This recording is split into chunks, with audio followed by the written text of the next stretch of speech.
Tahun 2024 sudah kita lalui, sebuah tahun yang dinamis dengan berbagai tantangan dan peluang yang datang dari dalam maupun luar negeri. Meski demikian, APBN atau uang kita tetap bekerja optimal dan sepenuh hati melindungi rakyat Indonesia, khususnya bagi kelompok yang miskin dan juga rentan. Apa saja manfaat APBN untuk melindungi rakyat Indonesia ini? Bersama Menteri Keuangan Republik Indonesia, Ibu Sri Mulyani Indrawati, kita akan berbincang lebih dalam mengenai bagaimana uang kita bekerja untuk Indonesia. Seri ekonomi dimulai.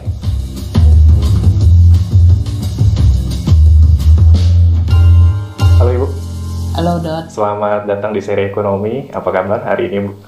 Kabarnya sibuk. Kabarnya sibuk. Akhir tahun Tapi seperti tetap biasa. Sehat dong Bu ya? Insya Allah. Insya Allah. Amin. Kamu sendiri? Alhamdulillah sehat Ibu. Di kesempatan kali ini, karena kita sudah melewati tahun 2024, saya pengen ngobrol-ngobrol sama Ibu tentang peran dan manfaat APBN untuk kesejahteraan rakyat. Pastinya di semua sektor, di sektor prioritas. Kita mulai Bu ya, kita bahas satu-satu.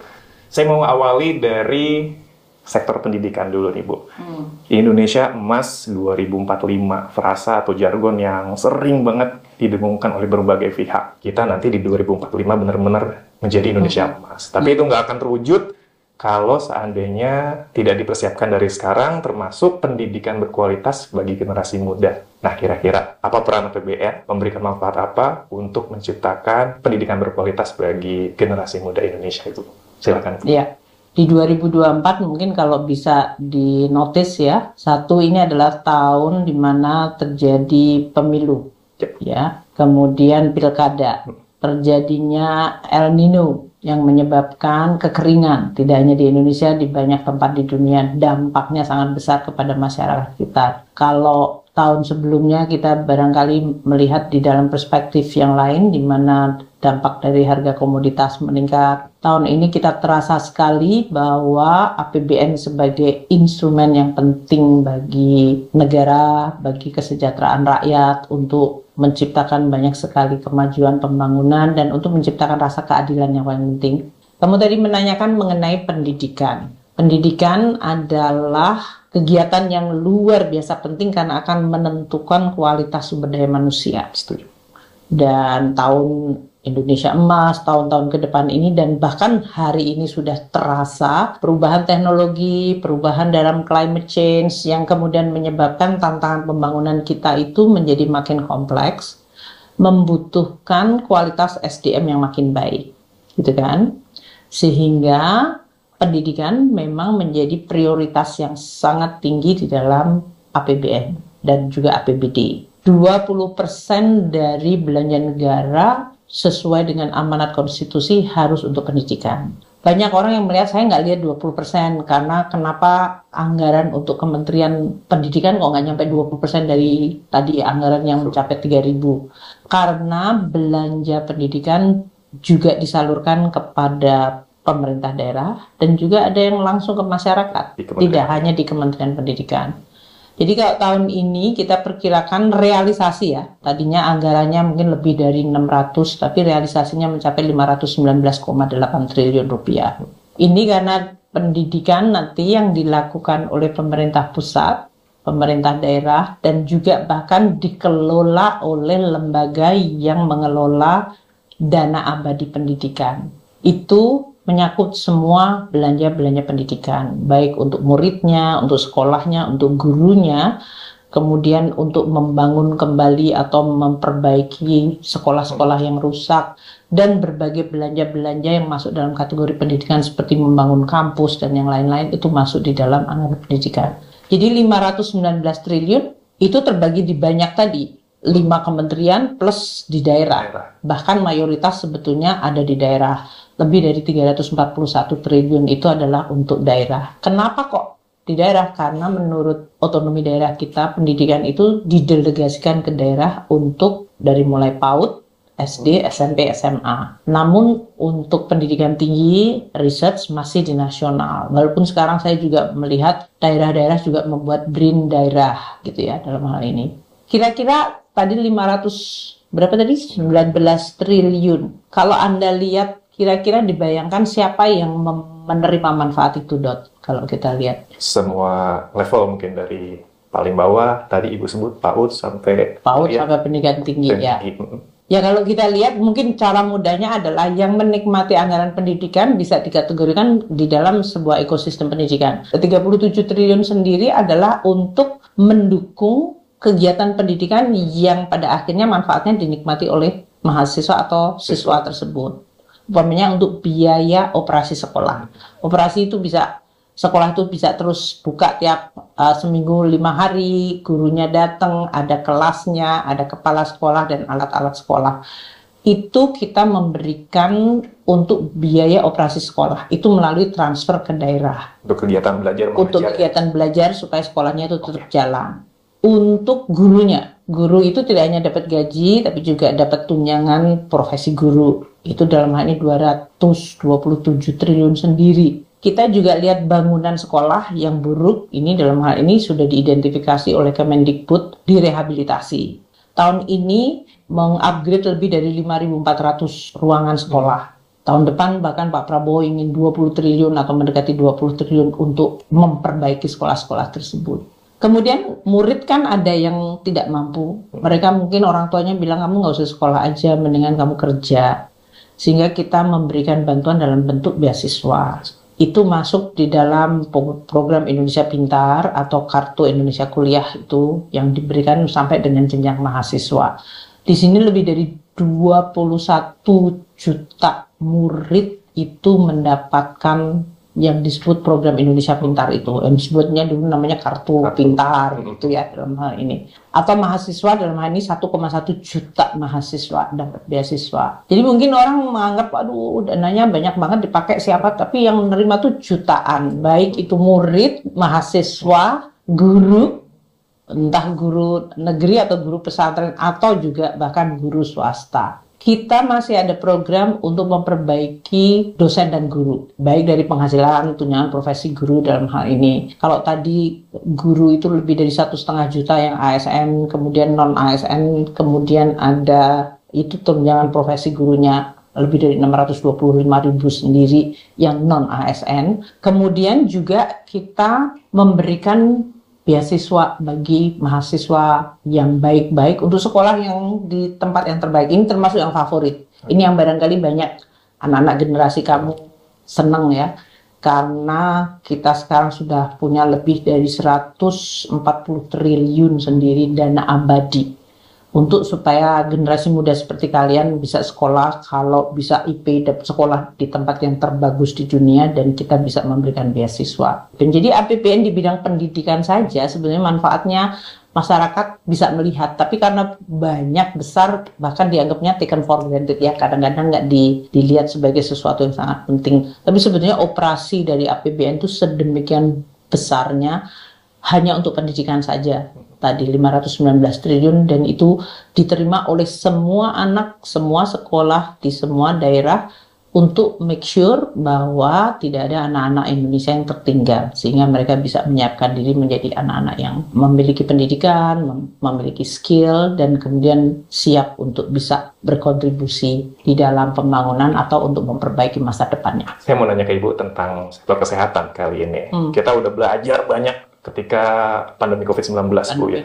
Betul. Banyak sekali yang kita pelajari, banyak sekali yang dijadikan benchmark untuk hal tersebut gitu.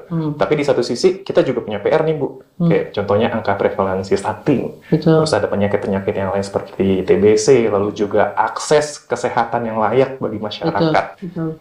Ini pasti juga APBN hadir nih harusnya di kalau sektor kesehatan. Emas kan at the end manusianya ya. Betul.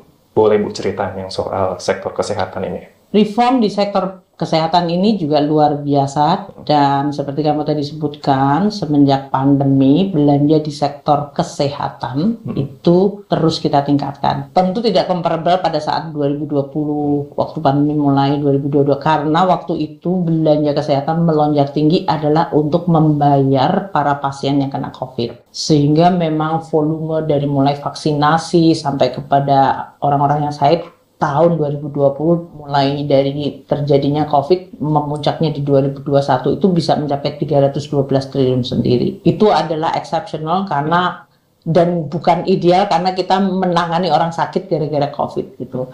Nah, dalam situasi yang lebih normal, belanja kesehatan kita itu untuk tahun 2024 mencapai 195 triliun, hampir 195 triliun. Ini lebih dari 5% dari yang biasanya diinginkan, harusnya 5% gitu. Di dalam konteks 195 triliun ini sama seperti dari sekolah. Mungkin kita lihat, satu, masyarakat miskin, kalau dia sakit, dia nggak bisa ke rumah sakit atau mendapatkan pelayanan kesehatan karena dia miskin. Jadi ini sisi permintaannya, masyarakatnya. Gimana supaya memunculkan rasa keadilan, mereka yang miskin tetap bisa mendapatkan pelayanan kesehatan, maka pemerintah membayar asuransi kesehatan mereka. Ini yang disebut BPJS Kesehatan, PBI, di mana pemerintah 96,7 juta. 96,7 juta orang loh ini ya. Orang bener-bener orang di Indonesia. Ini termasuk adalah Universal Health Coverage di Indonesia untuk keseluruhan kita.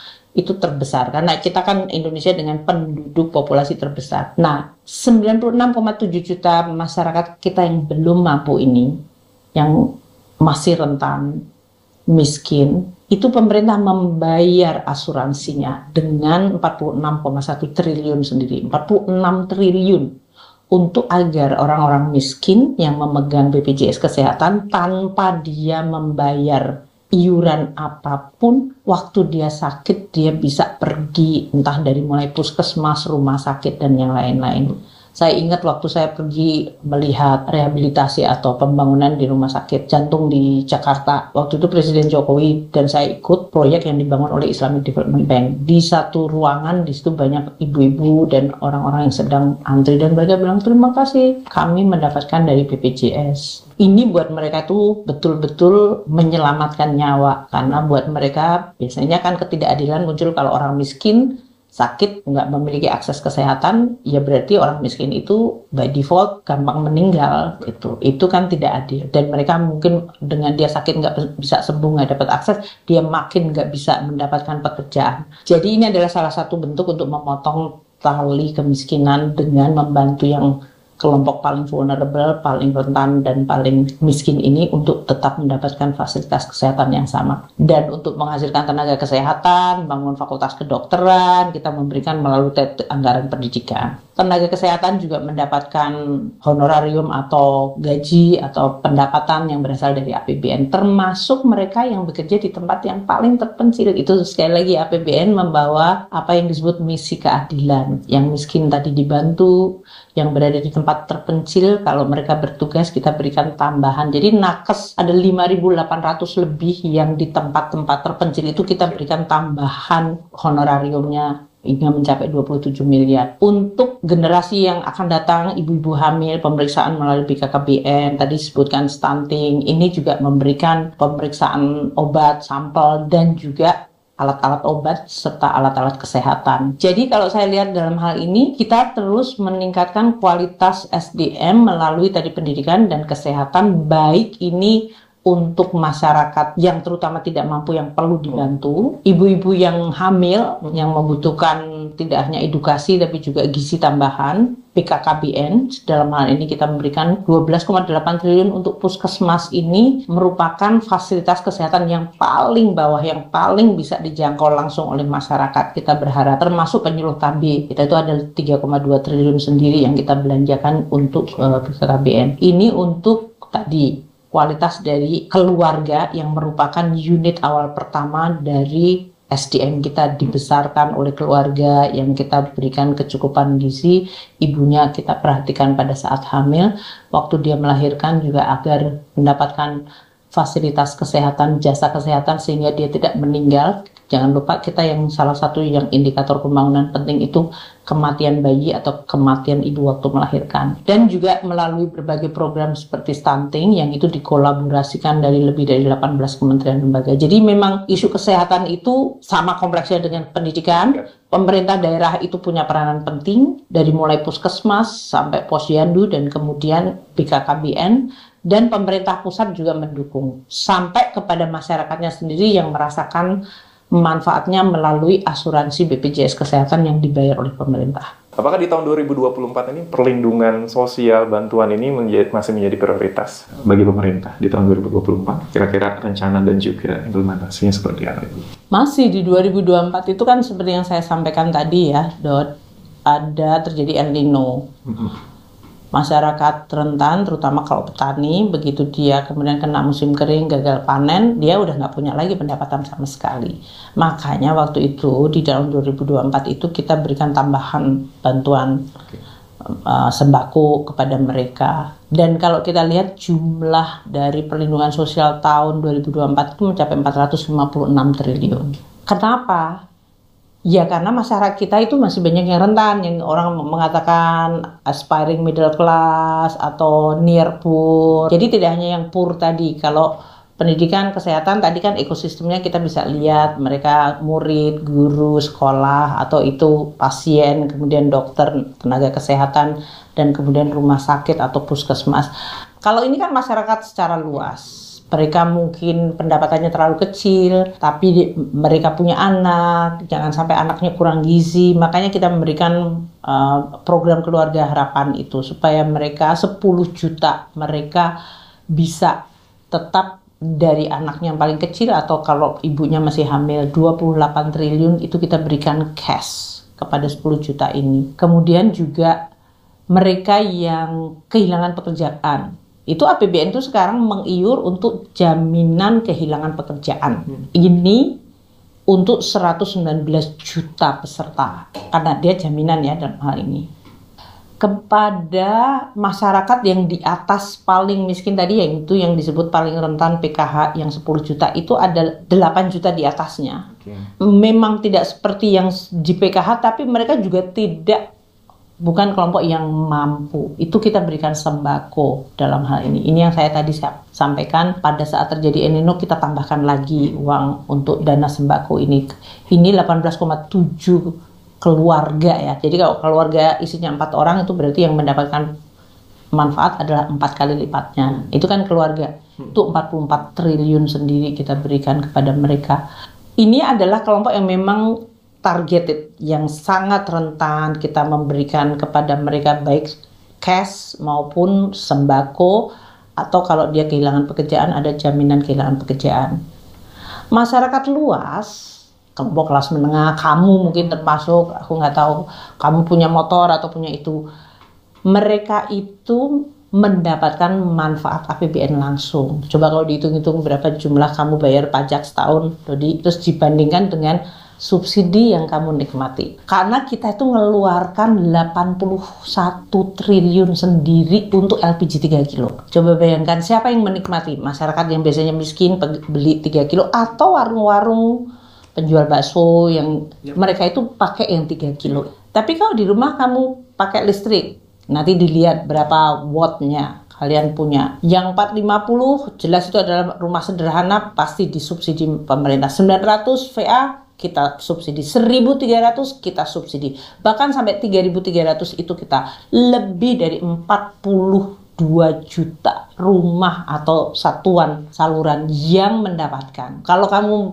masih pakai Pertalite, kamu berarti kena juga di dalam hal ini. Ini semuanya yang menikmati semua rakyat yang tadi menggunakan BBM, listrik maupun LPG. Kita masih membantu terutama kelompok masyarakat yang entrepreneurial, pengen berusaha. Tapi karena bunga di perbankan itu dianggap terlalu berat, kita memberikan bantuan subsidi bunga. Sehingga yang sangat mikro, ultra mikro, kecil, itu kita berikan bantuan. Agar mereka bisa dapat modal, mereka berusaha. Kalau kemudian kelompok yang mikro, di atasnya ultra mikro, ada mikro, kemudian kecil, menengah, koperasi, itu semuanya dibantu entah melalui kalau dia pinjam di bank atau di LPDB dalam hal ini, lembaga koperasinya. Dan kita juga masih memberikan bantuan langsung tunai terutama untuk keluarga yang ada di desa. Itu dulu legacy waktu pandemi kita lakukan itu, waktu masyarakat nggak punya pendapatan sama sekali. Sekarang pun kita masih memberikan 9,1 triliun. Jadi maksud saya APBN itu hadir di hampir semua ruang segmen masyarakat di berbagai bentuk. Karena banyak yang masih sampai hari ini tuh banyak yang nanyain, kenapa sih saya harus membayar pajak dan apa manfaatnya pajak buat saya. Jadi ya APBN itu yang kenapa disebut instrumen mewujudkan keadilan. Apakah cukup? Ya nggak akan pernah cukup. Tapi kita ikhtiarkan dan terus mentargetkan kepada kelompok itu. Konsep mengenai keadilan itu kan sesuatu yang harus terus kita upayakan dan ikhtiar dalam setiap tindakan policy yang kita lakukan. Kadang-kadang masyarakat yang harus membayar memang terasa berat, tapi juga pada saat yang sama waktu menjaga Indonesia bersama gitu ya.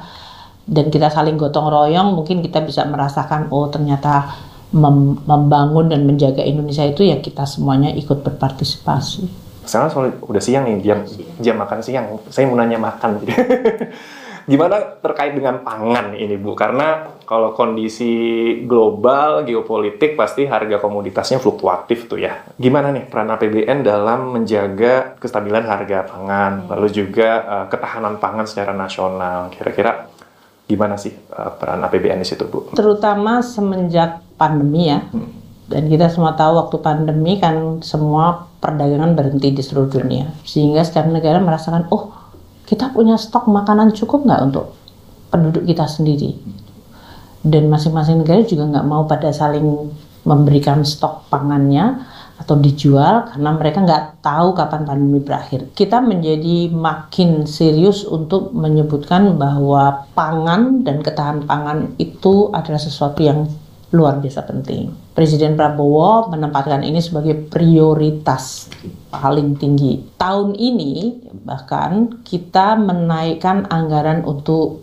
ketahanan pangan itu mencapai 159 triliun. Ini naik luar biasa tinggi, hampir 30% sendiri. Tahun lalu itu cuma 115 triliun. Itu untuk apa saja? Yang paling gede biasanya yang rame itu petani, kalau pas lagi musim tanam, pupuknya nggak ada, atau pupuk subsidinya nggak tersedia. Makanya bantuan pupuk itu kita tingkatkan. Kemarin karena berbagai hal, kita harusnya jumlahnya 9 juta atau 7 juta ton, kita sampaikan, oke, berapa yang dibutuhkan? 47,7 triliun rupiah. Kita cuma bilang, oke, APBN sudah menyediakan, tolong supaya kementerian dan pemerintah daerah menjamin bahwa pupuk itu sampai kepada yang membutuhkan, yaitu para petani. Ini juga sama petani dalam hal ini. Untuk petani tadi dari mulai subsidi pupuk, subsidi benih, dikasihkan berbagai macam tanaman dari budidaya, bahkan ternak dalam hal ini diberikan. Itu jumlahnya luar biasa besar untuk mereka. Tadi kan 159 belanja pemerintah pusat dan transfer, serta bahkan kita membantu melalui below the line. Below the line itu artinya investasi melalui ID Food, kemudian Bulog untuk stabilisasi harga atau untuk mengamankan stok. Itu dilakukan. Termasuk di dalam ketahanan pangan itu yang paling penting adalah infrastruktur, irigasi, bendungan. Jadi kalau kita lihat ketahanan pangan itu nggak cuma padi aja. Orang kan biasanya bilang, oh kita impor padi atau enggak. Tapi keseluruhan pangan masyarakat. Jadi ada padi, ada jagung, kedelai, itu termasuk penting. Dan kemudian juga ikan, hewani yang lain. Dulu kita bahkan memberikan ternak dalam hal ini. Dan juga tadi alat mekanisasi pertanian, Al-Sintan yang sering dilakukan. Selain tadi subsidi pupuk, benih, dan lain-lain. Jadi pangan akan menjadi sangat penting. Bahkan untuk Indonesia dengan geografi yang luar biasa, meskipun kita negara kepulauan, beda-beda dari sisi tingkat kesuburan atau fertilitasnya, tapi kita memiliki kemampuan untuk mendiversifikasi, termasuk sebetulnya laut kita yang masih punya potensi luar biasa besar. Tapi yang sebetulnya belanjanya banyak banget, dari mulai air bersih, listrik, LPG tadi, kemudian naik kendaraan umum. Kita belum ngomongin tentang kendaraan umum berapa banyak. Terus Anda di jalan raya, Anda bisa jalan dengan tenang, itu karena Indonesia aman. Itu nggak datang dengan sendirinya, Dut. Itu adalah semuanya adalah karena dibantu dan didukung oleh APBN, entah itu aparat penegak hukum, keamanan, situasi pemerintah daerah, pelayanan publik. Kalau masyarakat mungkin masih kecewa, oh ini belum sesuai dengan harapan, ayo kita benerin sama-sama yuk. Oh, ini negara kita sendiri ya. Kalau kita asal tujuannya baik, karena kalau kita masih merasa kecewa, oh, kok ini kok belum tersentuh pembangunan, ayo kita lihat tuh, kalau Anda ada di daerah, lihat kenapa pemerintah daerah saya belum bangun, yuk kita buka sama-sama yuk, APBD-nya dapat berapa, dapat transfer berapa, desa saya kok belum bangun padahal kita udah kasih dana desa, ayo kita lihat yuk. Jadi kalau semangat seperti itu muncul, itu akan membuat Indonesia itu selama ini termasuk negara demokrasi terbesar keempat di dunia populasinya, namun tetap bisa jalan bersama. Perbedaan pendapat itu lumrah aja sih, ngeritik juga sangat lumrah. Wong itu namanya negara terbuka demokrasi. Tapi ayo kita benerin sama-sama yuk, pakai instrumen APBN, wong ini instrumen hashtag uang kita, uang kita semuanya masyarakat. APBN uang kita, dan pastinya manfaatnya kita rasakan. Yang tadi Ibu bilang, dari bangun pagi sampai tidur lagi malamnya, malam bisa tenang, semuanya berjalan, Indonesia bisa melakukan berbagai macam kegiatan, dari mulai event soccer, sepak bola, jangan lupa loh. PSSI itu dapat juga dari APBN gitu. Kalau Anda suka soccer. Jadi kalau seandainya nanti berhasil masuk Piala Dunia, itu ada andil APBN gitu Bu. Ada, pasti ada. Banyak event-event dan segala macam. Jadi Anda akan lihat itu adalah manfaat dan nikmat dari APBN. Dari mana uangnya? Dari Anda juga. Jadi kita sebagai pengelolanya mau terus menyampaikan ke masyarakat, ini loh uang yang kita kumpulkan dapatnya seperti ini. Terakhir Ibu, sebelum kita berpisah, mungkin apa yang ingin Ibu sampaikan di perjalanan panjang kita di tahun 2024 nih, tahun penuh tantangan, penuh sejarah juga untuk Indonesia pastinya, dan mungkin secuil harapan Ibu boleh Bu di tahun 2025 nanti seperti apa? Ya 2024, alhamdulillah, moga-moga besok bisa kita tutup dengan baik. Selalu setiap tahun ada pembelajarannya. Tahun ini seperti tadi saya sampaikan, agenda politik luar biasa penting. Kita juga melihat bahwa Indonesia sebagai sebuah negara besar tidak bisa terlepas dari suasana geopolitik dan kondisi global. Jadi kita juga harus terus waspada, apakah itu perubahan iklim, apakah geopolitik, apakah terjadi gangguan keamanan global, perang seperti itu, atau teknologi digital yang semakin maju yang akan menyapu dan mempengaruhi hidup masyarakat seluruhnya. Itu harus kita terus waspadai, kita jaga. Kalau ada butuh bantuan untuk membangun infrastruktur, berarti APBN harus ada di situ. Kalau harus invest di bidang sumber daya manusia seperti pendidikan, kesehatan, pelatihan, kita invest di bidang itu. Ataukah kita harus hadir untuk pemihakan mereka yang miskin atau kelompok menengah yang masih harus dijaga daya belinya. Itu semuanya menggunakan instrumen APBN. Jadi APBN adalah instrumen yang luar biasa penting dalam susah, dalam senang, dalam damai, dalam situasi tegang, namun kita jaga bersama karena ini adalah milik kita bersama. Setiap tahun kita lihat aja episodenya, pandemi, harga komoditas naik, harga komoditas jatuh, perang Ukraina, perang di Middle East, kemudian terjadi ketegangan tarif antar negara, itu semuanya mempengaruhi ekonomi, dan Indonesia alhamdulillah masih bisa terjaga stabil, pertumbuhan 5% selama lebih dari 1 dekade atau hampir 2 dekade. Itu nggak gampang. Inflasi rendah dalam situasi seluruh dunia lagi inflasi tinggi, itu nggak gampang menstabilkan, menjaga bersama itu. Dan APBN kita masih relatif sehat. Jadi kita syukuri apa yang kita capai, kita terus waspada terhadap tantangan-tantangan yang muncul. Kita tidak jumawa, jelas tidak. Kita harus tetap terus fokus bangun tata kelola, efisiensi yang seperti disampaikan Pak Prabowo, kebocoran, efisiensi, korupsi harus tetap kita terus harus kita tangani dan kita lawan. Untuk 2025, ya saya berharap ini akan menjadi 1 tahun di mana tadi kesatuan nasional, rasa bersatu itu tetap terjaga. Apalagi habis kontestasi politik. Terus kita lihat bersama-sama menjaga demokrasi yang sehat, sehingga check and balance, termasuk APBN itu adalah instrumen demokrasi yang luar biasa penting. Jadi itu akan menjadi sesuatu yang kita harapkan bisa terus berfungsi untuk membantu masyarakat, membantu dunia usaha, membangun Indonesia, dan terus memperkuat Indonesia untuk mencapai cita-cita tadi, mau Indonesia emas atau sesuai yang pembukaan Undang-Undang Dasar kita menjadi negara yang adil, makmur, sejahtera, dan ikut di dalam menjaga ketertiban dunia berdasarkan perdamaian abadi. Itu luar biasa luhurnya yang harus kita ikut terus jaga. Menteri Keuangan Republik Indonesia Ibu Sri Mulyani Indrawati. Terima kasih banget Ibu untuk kesempatannya. Mudah-mudahan kita nanti bisa ngobrol-ngobrol lagi, sharing-sharing lagi kepada teman-teman semua. Sehat dan sukses selalu untuk menjaga keuangan negara Ibu ya. Semangat.